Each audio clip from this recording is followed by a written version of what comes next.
जय श्री कृष्णा भक्तों, मेरे भक्ति चैनल में आपका स्वागत है। आज की जो एकादशी है, आज की एकादशी का नाम है पुत्रदा एकादशी। तो इसका मैं आपको महत्व सुनाती हूँ। व्रत कथा में आपको भगवान विष्णु भगवान लक्ष्मी नारायण भगवान की पूजा करनी है। आपको एक चौकी स्थापन करना है, उसके ऊपर आपको भगवान की प्रतिमा स्थापित करनी है। कलश लगाना है आपके लिए, और कलश में दीपक लगा के भगवान का भोग लगा के हाथ में कुछ फूल और कुछ फल फूल और अक्षत लेकर आपको बैठ के इस कथा को सुनना है। कथा इस तरह से है।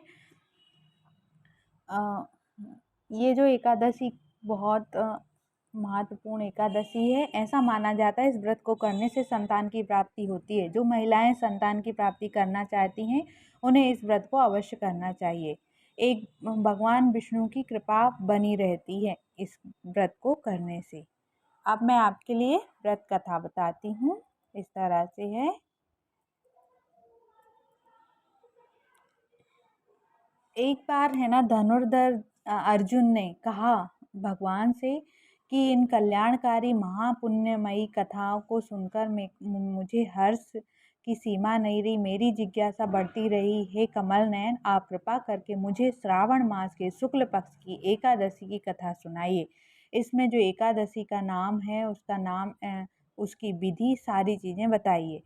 इस प्रकार भगवान की पूजा की जाती है, वो सारी चीज़ें। श्री कृष्ण ने कहा, हे धनुर्धर, श्रवण मास के शुक्ल पक्ष की एकादशी की कथा सुनने मात्र से अनंत यज्ञ का फल प्राप्त होता है। हे पार्थ, द्वापर युग में प्रारंभ में एक नगर था जिसका नाम महिष्मति था। उस नगरी में महाजीत राजा नाम के राजा राज्य करते थे। वह पुत्रहीन थे, इसलिए सदैव दुखी रहते थे। उसे राज्य सुख का वैभव सब कुछ अत्यंत कष्टकारी लगता था, क्योंकि पुत्र के बिना मनुष्य को सुख नहीं मिलता इस लोक और परलोक में। राजा ने पुत्र प्राप्ति के लिए कई उपाय किए, लेकिन उनके उपाय में असफल रहे। जैसे जैसे राजा महाजित वृद्ध अवस्था की ओर बढ़ने लगे तो उनकी चिंताएं और बढ़ने लगीं। एक दिन राजा ने अपनी सभा से संबोधित करते हुए कहा, मैंने अपने जीवन में ना तो कोई पाप किया है, ना ही प्रजा को किसी भी तरह सताया ही है, और ना अतिरिक्त धन वसूला है मेरी प्रजा से, ना ही मैंने कभी किसी को कष्ट पहुंचाया है। देवताओं और ब्राह्मणों का ना तो अपमान किया है। मैंने हमेशा अपनी प्रजा को अपने बेटे की तरह पालन पोषण किया है। कभी किसी से ईर्ष्या नहीं की, सभी प्रकार से सबको बराबर समझा है। मेरे राज्य में कानून सबके लिए एक है। जो प्रजा अनावश्यक भय उत्पन्न करे, ऐसा कुछ भी नहीं। इस प्रकार शासन करते हुए भी मुझे कष्ट झेलना पड़ रहा है। इसका क्या कारण है, मुझे कुछ समझ में नहीं आ रहा है। अब इस पर विचार कर कि क्या कारण है, जीवन में इस कष्ट से छुटकारा पाया जा सकता है क्या। राजा के इस कष्ट को दूर करने के लिए मंत्री आदि ने कुछ बताया, ताकि वहाँ से जाकर किसी ऋषि को राजा के दुख बताकर उसका समाधान निकाल सके। वन में जाकर उन्होंने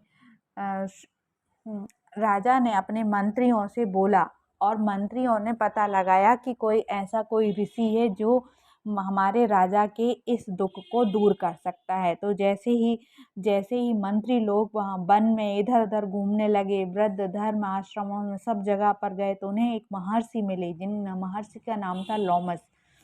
उन सभी महर्षियों में लोमस को उन सभी सैनिकों ने और मंत्रियों ने भगवान महर्षि लोमस को प्रणाम किया और उनके सामने बैठ गए। महर्षि को देखकर सभी प्रसन्न हुए और सभी महर्षि लोमस की प्रार्थना करने लगे, हे भगवान, यह हमारा परम सौभाग्य है जो आपके दर्शन हुए। मंत्रियों की बात सुनकर लोमस ऋषि बोले, हे मंत्री, आपकी विनम्रता अच्छे व्यवहार से मैं बहुत प्रसन्न हूँ। बताइए क्या प्रयोजन है। मैं अपनी क्षमता के अनुसार आपकी कार्य अवश्य करूँगा। तब मंत्रियों ने बताया कि लोमस ऋषि के ऐसे कमल वचन सुनकर मंत्रियों ने कहा, हे ऋषिवर, आप हमारी सारी बातें जानते हो ब्रह्म से भी अधिक समर्थ हो, अतः आप हमें संदेह दूर कीजिए। महिष्मति नाम की नगरी में हमारे महाराजा महाजीत बड़े धर्मात्मा और प्रजा वत्सल हैं। वह धर्म के अनुसार प्रजा को पुत्र के समान पालन पोषण करते हैं, परंतु पुत्रहीन होने की वजह से वो बहुत दुखी रहते हैं।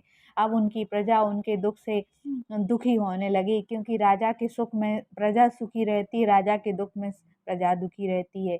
अब उनके निसंतान होने का कारण ज्ञात नहीं है, इसलिए हम आपके पास आए हैं। आप कृपया मार्गदर्शन दें। पूर्ण विश्वास हो गया है कि आप जरूर हमारे दुख को दूर करेंगे, क्योंकि महापुरुषों के दर्शन से प्रत्येक कार्य सिद्ध होते हैं। अतः आप कृपा करके बताएं कि इस विधि से महाराज की को पुत्र प्राप्त हो और ऋषिवर हमारे प्रदेश की जनता को प्रसन्नता का मौका मिले। ऐसी करुण प्रार्थना सुनकर लोमश ऋषि ने आंखें बंद कर ली और राजा के पूर्व जन्म के बारे में सोचने लगे। कुछ क्षण बाद उन्होंने सोचकर कहा कि हे सज्जनों, यह राजा पूर्व जन्म में बहुत ही असभ्य थे, बुरे कर्म करते थे और उस जन्म में वह गांव से दूसरे गांव घूमते रहते थे। एक बार शेष मास के शुक्ल पक्ष की एकादशी के दिन की बात है। वह दिनों दिन भूखे थे तो दोपहर में एक जलाशय के में पर पानी पीने गए और उस समय ब्याही गई गाय उस स्थान पर पानी पी रही थी। राजा ने उसे उसे प्यासा प्यासा भगा दिया और स्वयं पानी पीने लगे। हे पुरुषश्रेष्ठ, इसलिए राजा को यह कष्ट भोगना पड़ रहा है। एकादशी के दिन भूखे रहने का फल यह हुआ कि वह उस जन्म में राजा और प्यासी गाय को जलाशय से निकाल देने के कारण पुत्रहीन है। यह जानकर सभी सदस्य प्रार्थना करने लगे, हे ऋषि, शास्त्रों में लिखा है पुण्य से पाप नष्ट हो जाता है। कृपया ऐसा कोई उपाय बताएं जिससे कि पूर्व जन्मों का पाप नष्ट हो जाए और उन्हें पुत्र की प्राप्ति हो।